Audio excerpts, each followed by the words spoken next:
Durante a missa, uma mulher subiu ao altar e tentou derrubar a estátua de Nossa Senhora. 40 pessoas olharam com espanto. Ninguém saiu dali com uma explicação que bastasse para explicar o que aconteceu depois, e aquilo mudou uma vida inteira. Essa é a história de Claire. O gesto de raiva que parecia destinado a destruir, e o milagre que para ela foi outra coisa, um caminho inesperado de consolo e recomeço.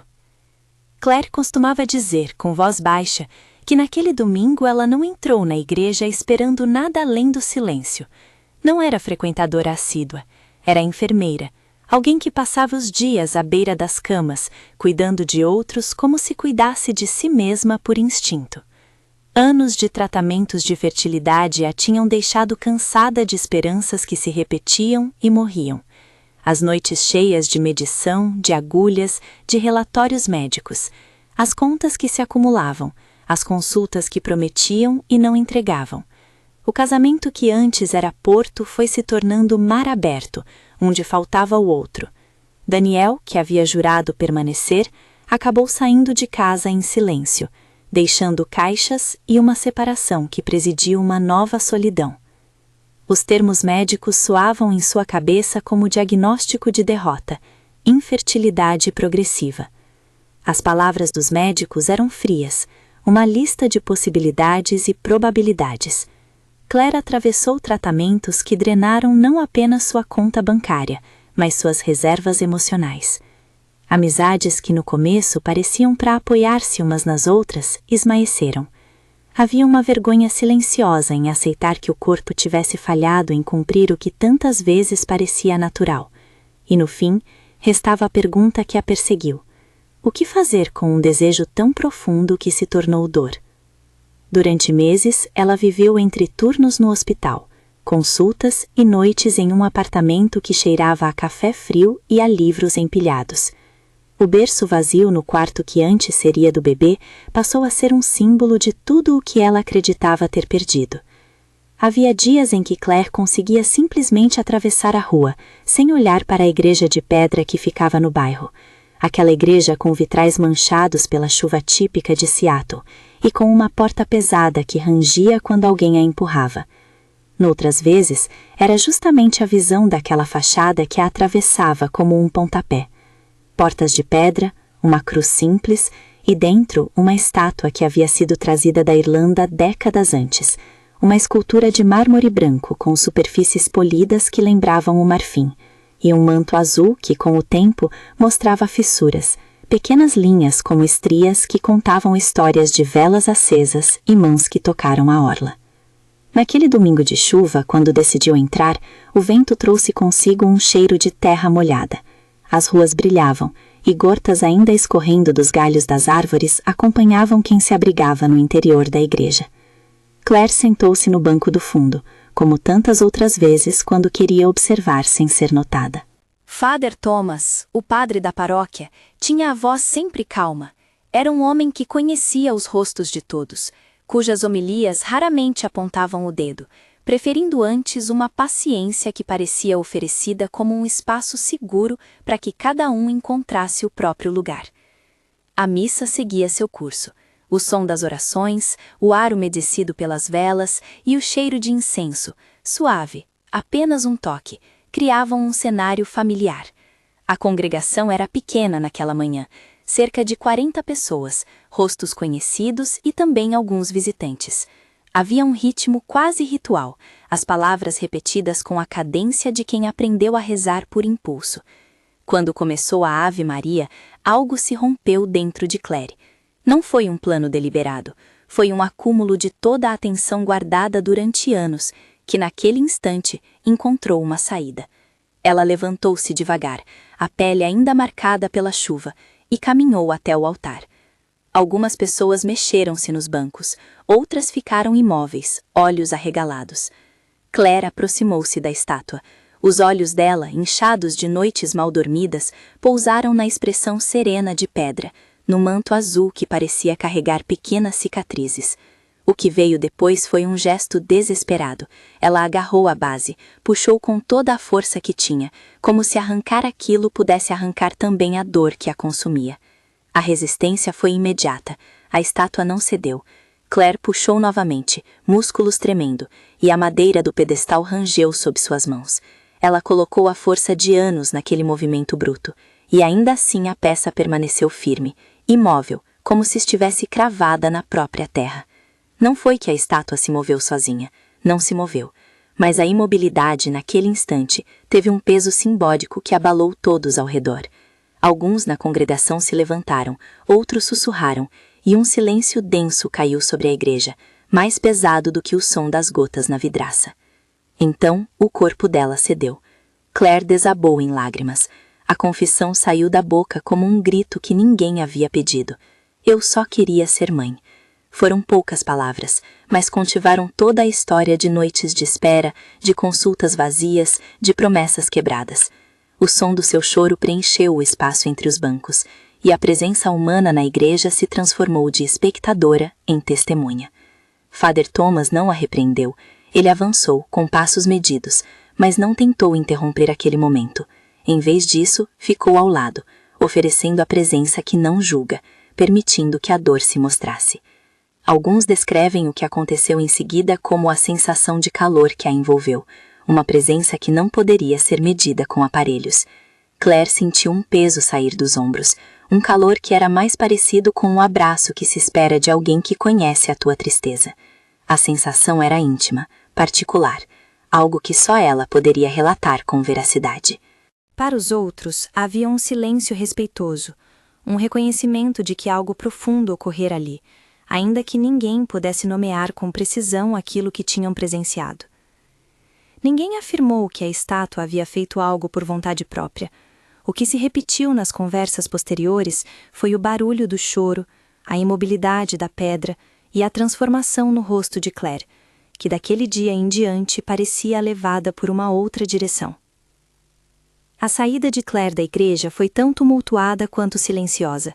Murmúrios entre os fiéis, olhares de preocupação, alguns que a seguiram até o pátio encharcado. Father Thomas permaneceu alguns instantes no altar, encostado na madeira do púlpito, olhando a direção onde ela havia ido. Ele sabia que não se tratava apenas de um surto isolado. Via-se ali um nó de sofrimento que precisava mais de compreensão do que de uma resposta pronta. 2 meses depois, o que parecia ter sido um episódio isolado na igreja ficou para trás como uma marca. Não exatamente cicatriz, porque cicatrizes lembram que algo foi curado. Era mais como uma dobra no tempo da vida de Claire. Ela precisava de um trabalho que não a consumisse apenas em horas, mas que também oferecesse um propósito mais suave do que a corrida de sempre.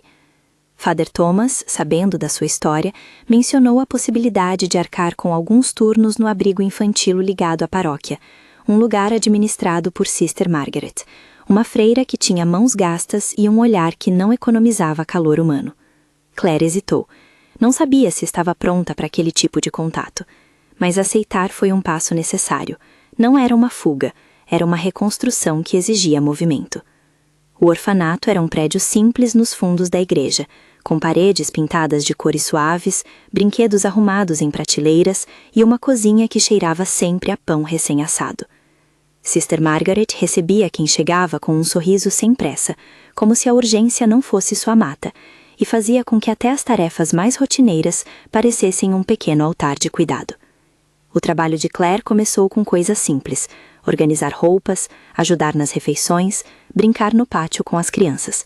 Era um lugar que tínhamos que aprender a escutar, mais do que falar. Lily apareceu no orfanato como muitas crianças aparecem nesses lugares, tímida, num canto, com os olhos medrosos que observam antes de se abrir.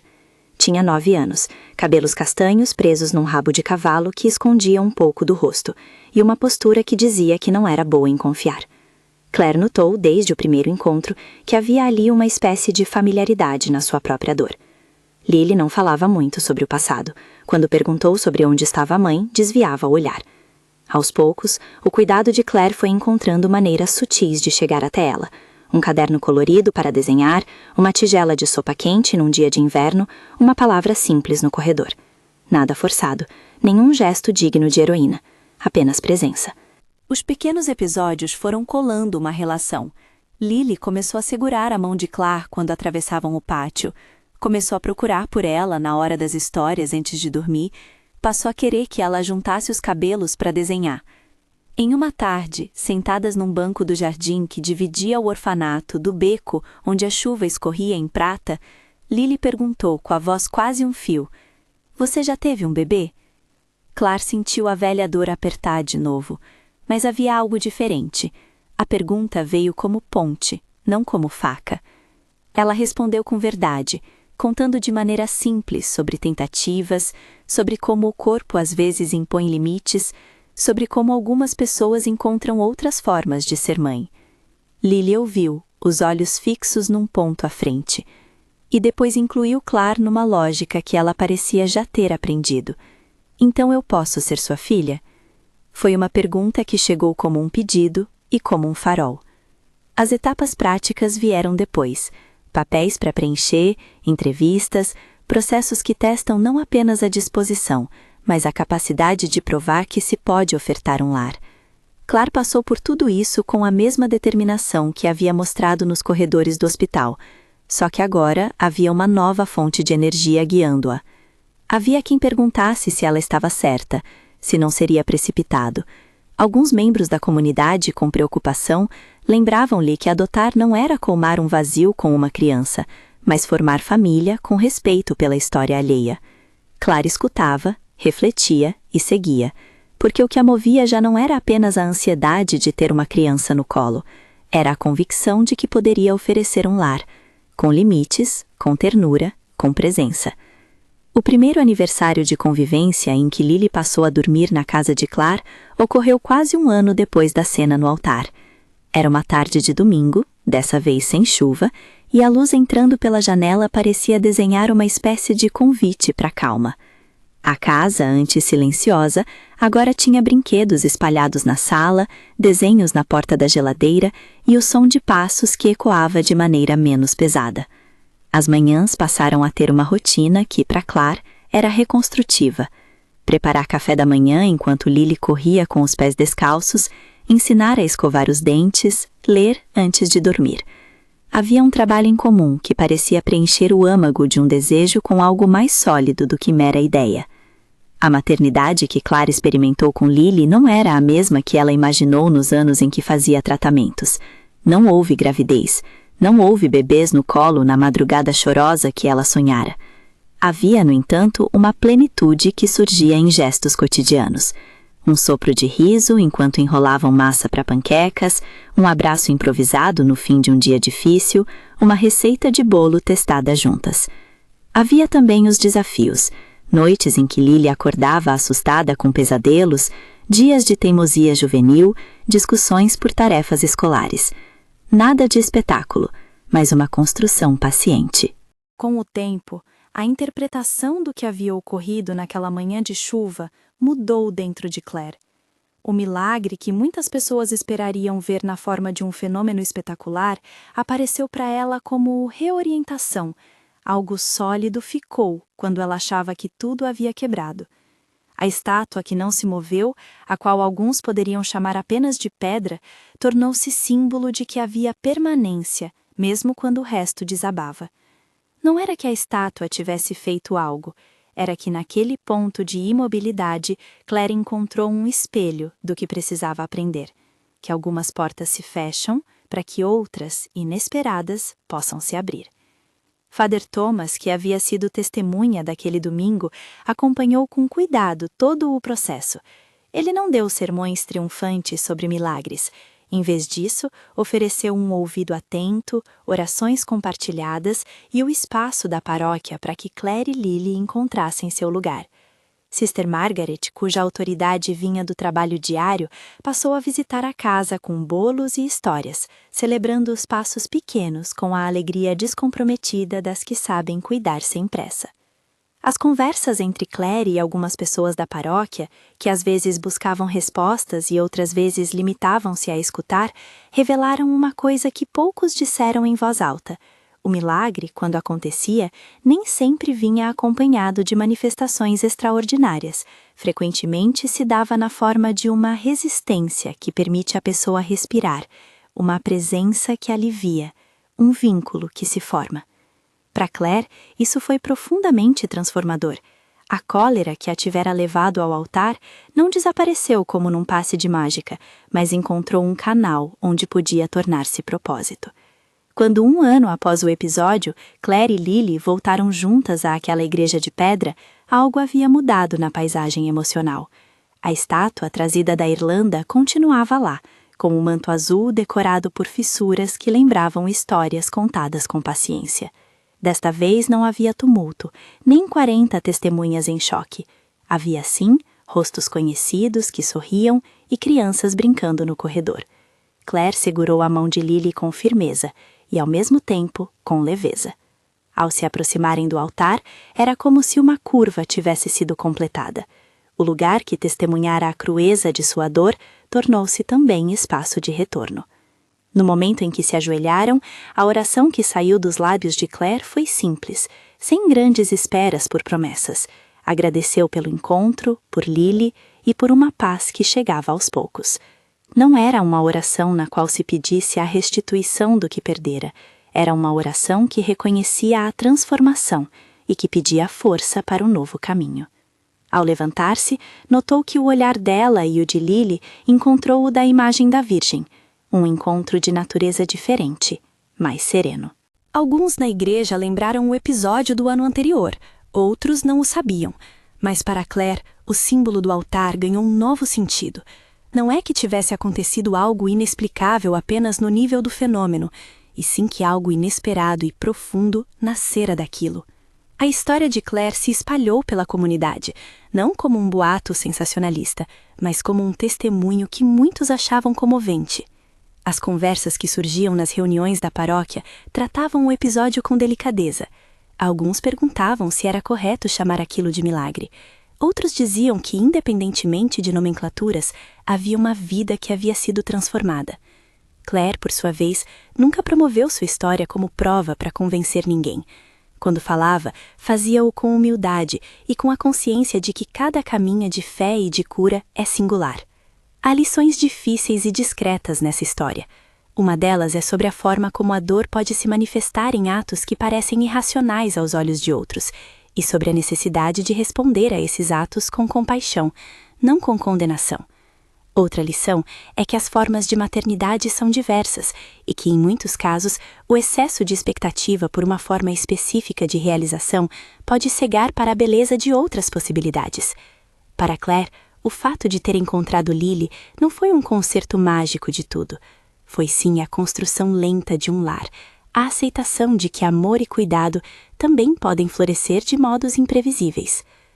O que testemunhas e envolvidos sempre lembravam era a presença das 40 pessoas naquela manhã, não como juízes, mas como registros vivos de um momento em que a dor humana se mostrou crua. Essa memória coletiva serviu para que a comunidade aprendesse a ser espaço de acolhimento. A presença de Father Thomas e de Sister Margaret foi determinante para que o episódio não se transformasse em escárnio ou em espetáculo, mas em começo de processo. Eles foram quem permitiu que Claire experimentasse seu colapso sem ser silenciada e depois que encontrasse um trabalho que desse sentido à sua energia. Quando alguém me pergunta se houve um milagre na igreja, a resposta mais honesta é que houve um fato. A estátua permaneceu firme, 40 pessoas observaram, Claire derramou seu coração e algo nela mudou. A interpretação desse fato depende da fé de cada um.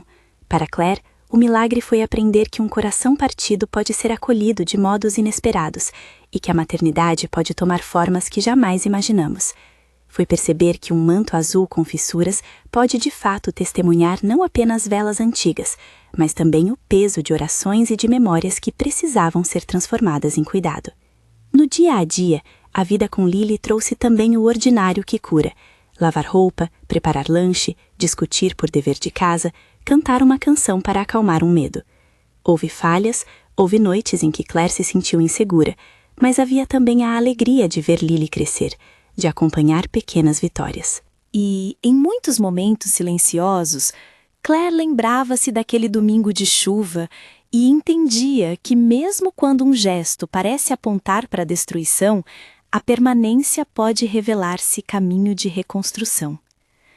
Se esta história toca você de alguma forma, Compartilhe onde está assistindo e deixe um comentário com a palavra que resume o que sentiu: esperança, consolo ou milagre, como preferir.